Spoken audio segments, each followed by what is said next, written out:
ونستكمل حوارنا مع الكابتن احمد شديد والكابتن هشام امين بعد ما في تليفون جه لاحمد ابو جديد، تقريبا حد هو بيطقوش عايز يعمل له الدش، تفاصيل مش هنخش فيها. فنرجع وكان اللقاء مع الكابتن هشام.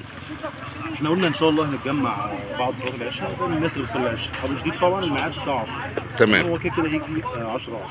تمام. احنا الماتش ده لانه ماتش مهم جدا، والكابتن احمد حامد بتاع الخشب وعدنا ان في عزومه لو كسبنا، فاحنا عملنا انتداب، جبنا لعيب من اليابان كابتن جيتلي. تمام.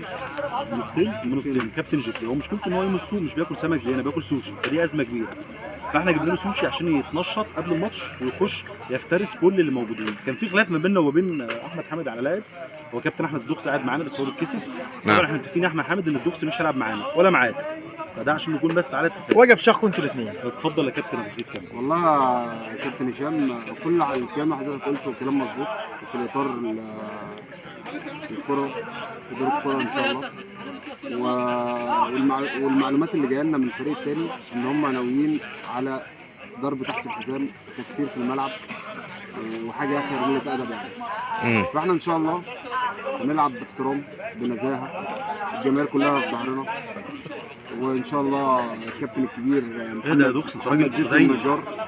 جيت النجار الكابتن الصيني ان شاء الله هيكون له مفعول السحر معانا، وربنا يا رب كده يبعد عننا الاصابات لانها خدت مننا اوقات كتير، عطلتنا كتير ان شاء الله. والعين والحسد برضو يا ريت تبخروا قبل نعم بالظبط كده. الجماهير ان كفايه احنا هزار بقى. هنروحهم عسل يا كابتن بكره ان شاء الله. نعم. واحنا بطننا هتكمل بكره ان شاء الله. العزومه بقى، العزومه احمد حامد هو قال هعزمكم لو كسبت.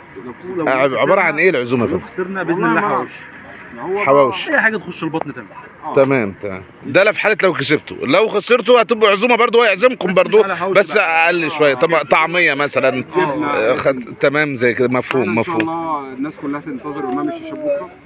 تمام. نتفرج على ماتش قوي جدا جدا. ماتش هتزعل ايه؟ ام بي سي اكشن بقى عشان جيت لي. طبعا خدت انا بالي. اتفضل. شكرا شكرا جزيلا. شكرا.